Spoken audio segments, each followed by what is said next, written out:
It blew up, and it was the biggest fireball I've ever seen in my life, and I was in it.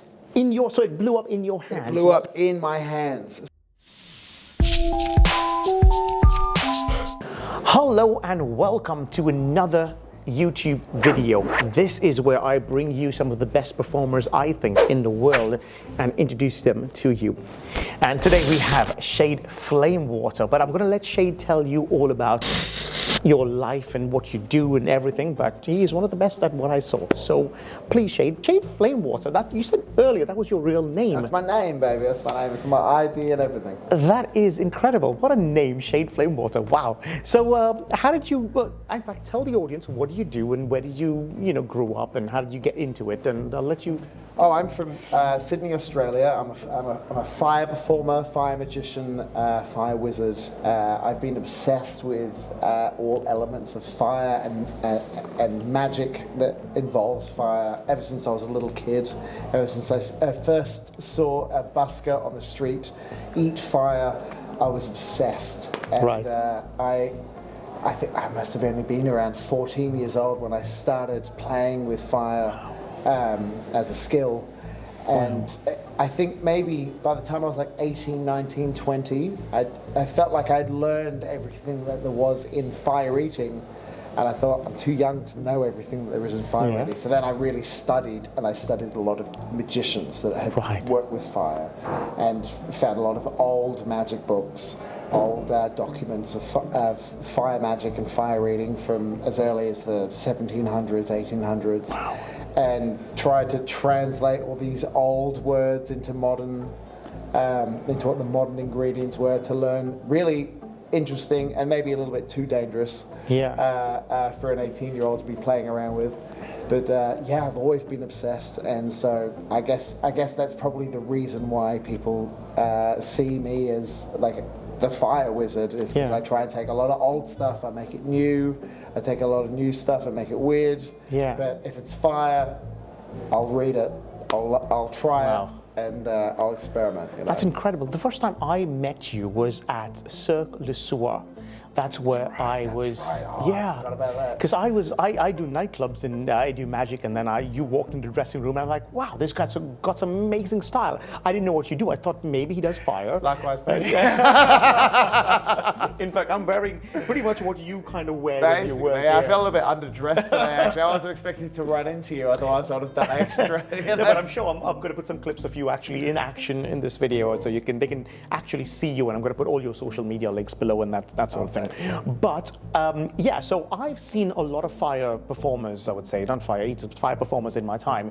And when I saw you for the first time at Cirque du Soleil, I was blown away because what you do is so different. You also incorporate a bit of juggling in your act, and you do some signature moves I've never seen before. Is that fire coming out of your nose? Is that? Oh yeah, I shoot fire out my nose. Yeah, absolutely. And that's signature to you? Well, no, actually, I remember seeing. So I was flicking through some.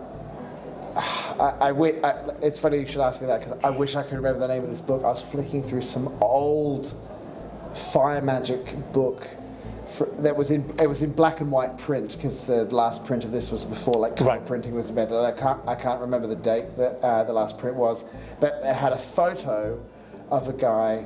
And I wish I could remember his name too, but the photo was very clearly him shooting fire out of both nostrils. Wow. And I knew from seeing that picture that it was possible. Right. And man, there was a lot of experimentation to get there, but how I figured this out was I used to take a cigarette or an e-cig. In fact, oh my God, I can demonstrate this live on camera right now. How's that? Wow, okay.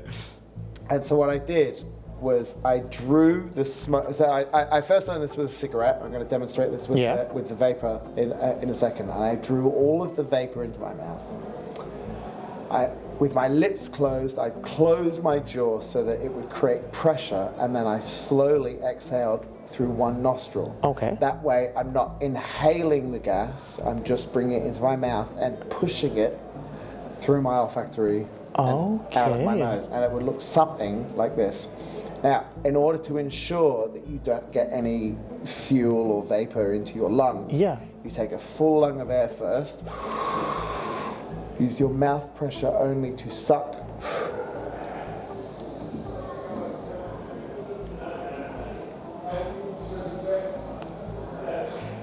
And if done with gas, flammable gas, that will be ignitable. And then it's just a question of playing with the speed at which you exhale, so that it will light, so that one, you don't burn yourself. It's going to be fast enough you don't burn yourself.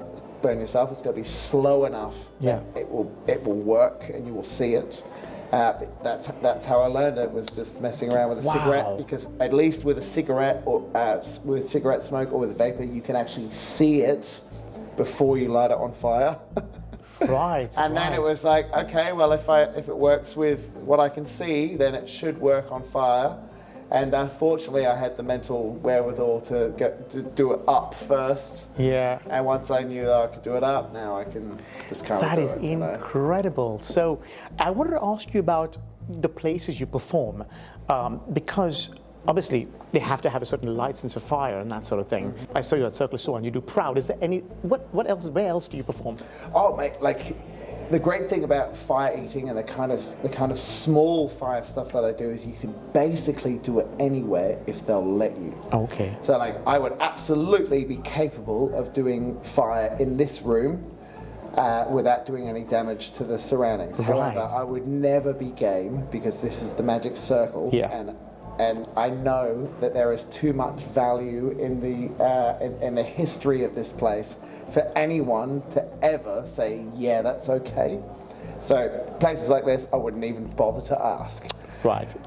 Okay, yeah. But on the stage is fine though. Upstairs. Oh, absolutely. Like if I've got permission to do fire in any place, I know within myself that I have the ability and the skill to perform there. And I've performed fire in heritage listed buildings. I've performed fire for royal families in royal estates when I've been given permission.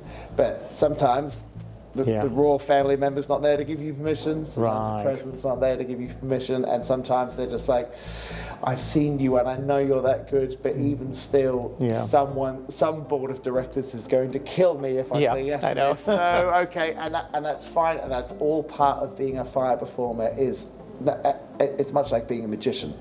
You have to know when is okay to do a trick and when isn't okay to do a trick, no matter if it's the crowd that's around you or if the venue's, especially when it's fire, if the venue's going to be okay with it. Another thing with the venue is also you need to know where the wind is coming, because I know certain places have got these air cons and stuff. That would definitely affect your yeah, man, definitely.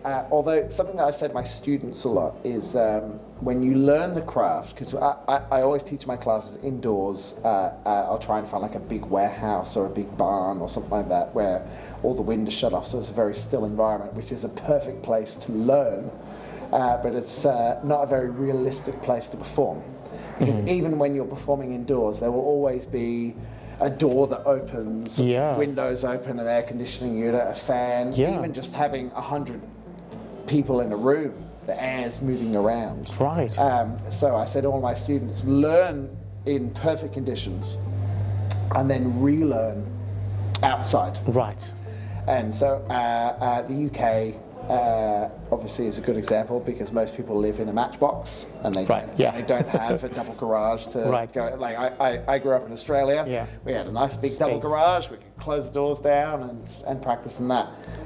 Whereas in the UK, you don't really have those opportunities. So you might come to my classes where I've got a nice big indoor space to learn it, but then you're going to be practicing in your little yard or at your friend's little yard or in the park or something like that, and there's going to be wind, and you're basically relearning and starting all over again. It's kind of like learning to walk on Earth and then learning to walk on the moon. It's very different physics, but that makes you a much better fire performer, because the techniques are the same, but you have to do them flawlessly.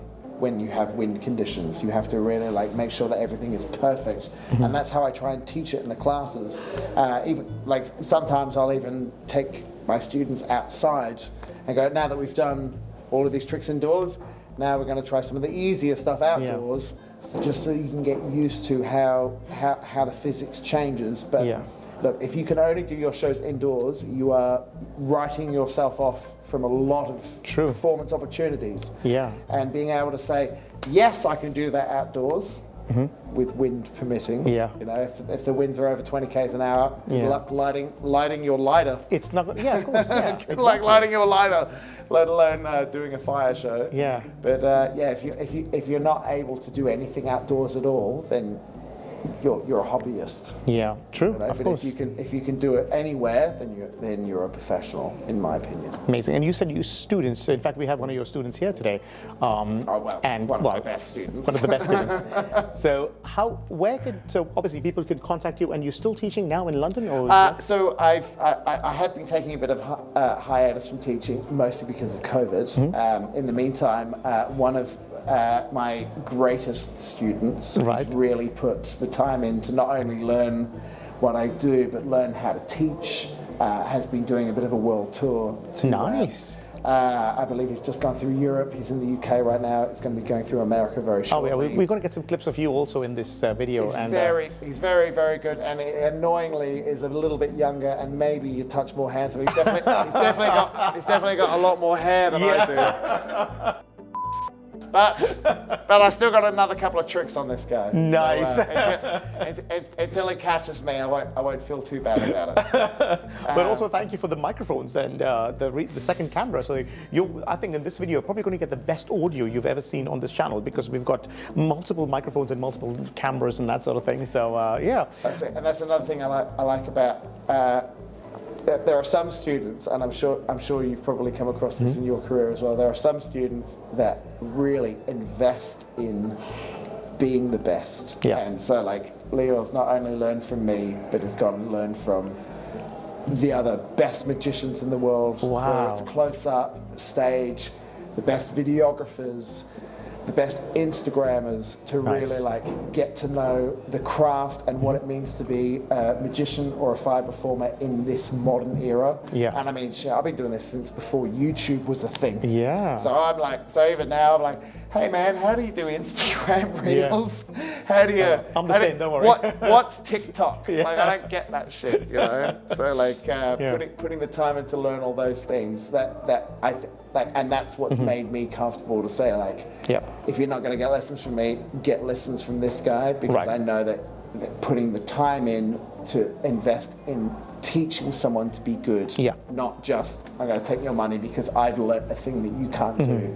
Because there's and I'm sure you know this too, there's a big difference between being able to do something and being able to teach something. Exactly.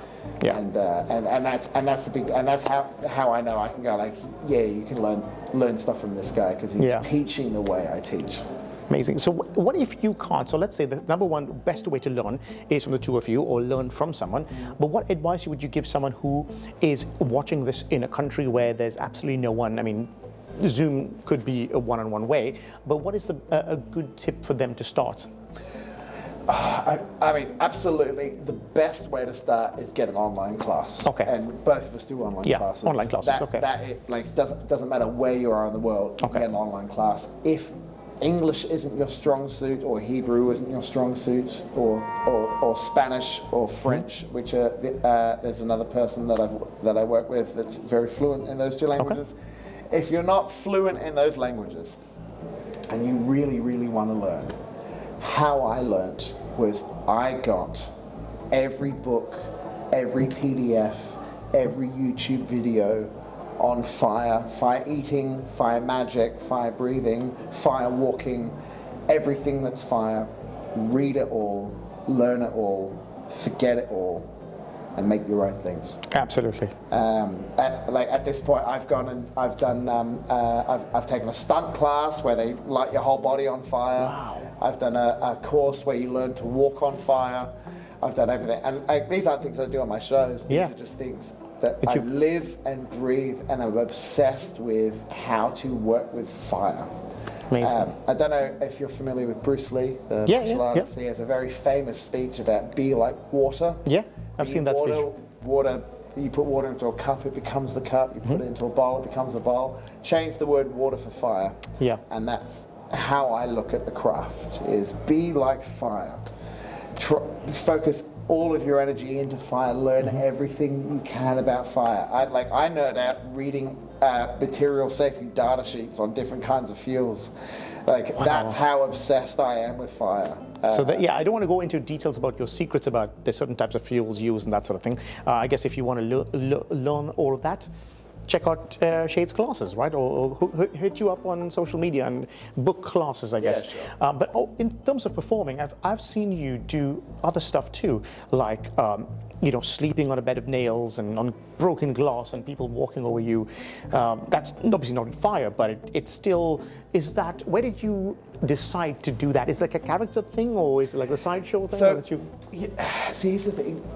I've often seen a lot of very old school sideshow kind of tricks, and I guess because they've been done in a very similar way for a very, very long time, and I've always really enjoyed that kind of stuff. Ever since I was little, I remember being like 6, 7 years old and going to in Australia we don't have the Coney Island Circus, but it's basically our version of it, and it's sideshow stuff, blockhead, bed of nails, that kind of thing. I remember loving all that stuff as a kid, and I still loved it as I got older, but as I got older I was always like, oh, a lot of these shows are kind of the same, a lot of these performers kind of do the same thing in the same way, the pattern's kind of the same, and it sort of gets a bit boring, but I feel like when you're 15 years old and you find fire eating boring, there's something wrong with it. Like, there's something wrong if you find eating fire boring at 15. That's wrong. Fire eating should be cool. It should be always cool. So that's what got me obsessed with creating different ways to do tricks, and so that's why when I started to do my glass walk, I've seen glass walks done a lot of times in a lot of different ways. I've always tried to do what I do in a very different way, because I think that inherently all of these skill sets, all of these stunts are fascinating. But I've always tried to do it in my own kind of way, because I try and convince in my head, I'm like, when I saw this, I was convinced that they're walking on sugar glass. And then when I've learned to walk on glass, I realized, no, it's real glass. It's real glass, it's really sharp. I've done the walk and I've had cuts on my feet, I've laid down the glass, I've had cuts on my chest. The audience is, sometimes they're still convinced that it's fake glass. I've even done my show and people have come up afterwards and some guy has argued with me to tell me that it's fake glass, and I've pulled out my glass kit and I've opened the glass and I've given him the glass and he's still convinced that it's fake. And I'm like, okay, well, there's just no convincing. There's just no convincing you at this point. But I guess I love these old school, simple kind of effects, and this is why I'll walk into my crowd, I'll grab someone's champagne bottle off the table, empty it, and smash it, and add it to my glass kit, just to show you, like, I'm taking your bottle. And if you're not convinced at this point, there's just no convincing you. But I love that kind of magic that's also kind of real. It's actually one of the reasons why I really love your stuff. The first time I saw you do that ring fling and catch on your finger, I spent way more time than I'd like to admit practicing that shit. And I've also lost kind of a lot of rings doing it on the train, on the bus, out in public. But I love that kind of stuff where you're not doing any, and this is what I love about my fire stuff, is I like to think that I'm not hiding anything when I perform it. There's no real slights, there's no real hiding of what I'm doing. If you learn my stuff, you can watch what I do and you can immediately understand what it is that I'm doing, the technique that I'm doing. It's magic because it's real, not because it's a secret. Absolutely. I love that honesty about even as a juggler, there's skill on display, and there's it's just honesty right there. And I try and do that with my magic when I perform. Although it's magic, I try and say, I'm honest, I'm telling you what I'm doing and stuff. So, but they never believe us. And they never believe us. It's like, you're handsome and charming and dressed well. I don't believe a word you say. So, okay. So obviously, we know how dangerous it is. What would you say is your worst accident you've had? I got a good story on this, actually. The worst accident that I've ever had was using a fire extinguisher and it exploding.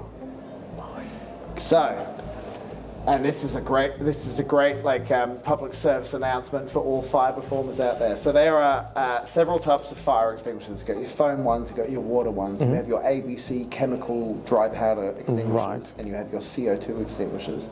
Now, if you want a fire extinguisher that is a one-size-fits-all, any situation fire extinguisher, get a CO2 one. With the fuel that we use for fire eating, which is liquid fuel, it's very similar to unleaded petrol in its chemical makeup. It's basically unleaded petrol, and in fact, when I've done fire shows in countries like India, Colombia, places where you might not have like the A1 American commercially available fuels, I go to the gas station and I fill up a jerry can with unleaded petrol, and that does the job. But I have, I was stage managing for one of my colleagues' fire shows, and they had a very unlucky freak accident where their fuel area was on the side of the stage, like off stage, and they walked onto stage and they lit their torches, but we're in Australia, which is very, very hot, and it was a very, very hot, dry day indoors and very still. Right. And the vapor from their torches that they, dipped and carried across the stage several meters away, I must say it was probably like me to that wall over there away. Right. When they lit their torches, there was enough residual vapor and gas in the air from where they were to the fuel area that there was like this almost lightning bolt looking flame. Oh my God. They went and lit their fuel area on fire. Whoa. And this was in a one of those like little clubs where you start your career in. This was in like one of those tiny little theaters. Gosh. And so, I'm an audience member, but I'm also the friend of the performer. Right. So when that's happened, I've kind of looked down the side of the stage where the stage manager / fire safety person is. And as I've done that, I've seen that they're chatting up some girl. So I've gone, oh shit, and I've got up. I've gone around to the back and I've grabbed the extinguisher that he had, thinking this would definitely be a CO2 fire extinguisher. Yeah. It's ready to go. And it was an ABC dry chemical fire extinguisher. Now, on those extinguishers, it says that they are safe for liquid fuels, but it also says on those, stand 6 meters back and approach in a sweeping motion. Now, what I didn't know, and I have now come to learn, that the reason why it says stand 6 meters back and approach in a sweeping motion is because the aerosol that powers the dry chemical is extremely flammable. Oh my God. And this stage was only about 4 meters across. So when I hit this thing, it blew up, and it was the biggest fireball I've ever seen in my life, and I was in it. So it blew up in your hands? It blew up in my hands. So I had a burn on my arms. You could see, you know, like on the extinguishers, there's like the ring that sticks out the side, and like the nozzle and that. You could see where the fire flash was, where the nozzle was, where the ring was. You could see it like basically imprinted into my body. It was also my birthday that day. Oh my God. So I spent my birthday under a cold shower for like, I'd say like an hour. I'm surprised you're not in hospital, like ICU or something. That was probably the one injury where I probably should have gone to the hospital.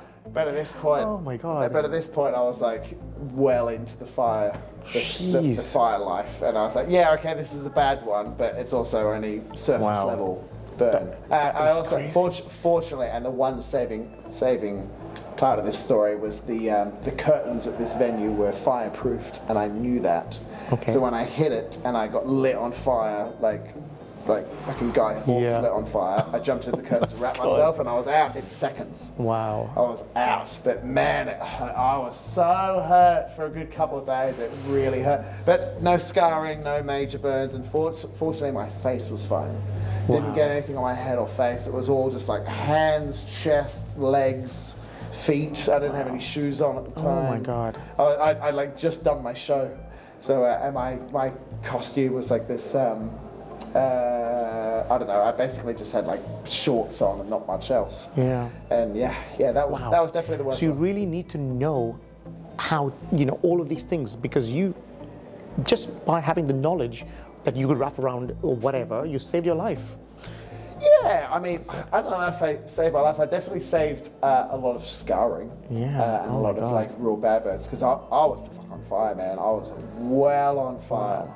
And I managed to, I don't think I've got this footage anymore, but the show was filmed and I watched that footage over and over and over again to see like everything that went wrong, how it went wrong, which is kind of hard to see the initial flash because of course the fire whites out everything. But man, I really like when that mistake happened. I don't have a lot of mistakes, but when I do, all I do is figure out like how has that gone wrong?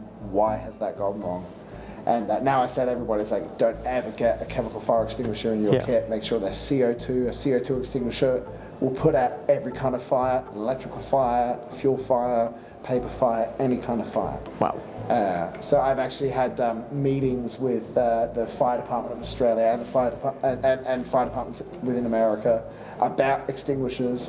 A lot of fire departments will recommend a dry chemical extinguisher because a dry chemical extinguisher won't displace the oxygen and therefore suffocate somebody. Right.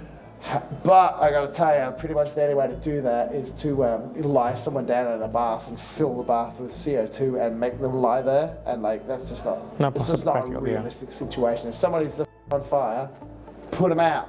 Yeah. And then if they're starved of oxygen and they pass out, revive them then. But like, God damn, at least they're not on fire anymore. Yeah. You know what I mean? Oh my God. What I learned with this is I'm never touching fire. So yeah, fair. That's fair.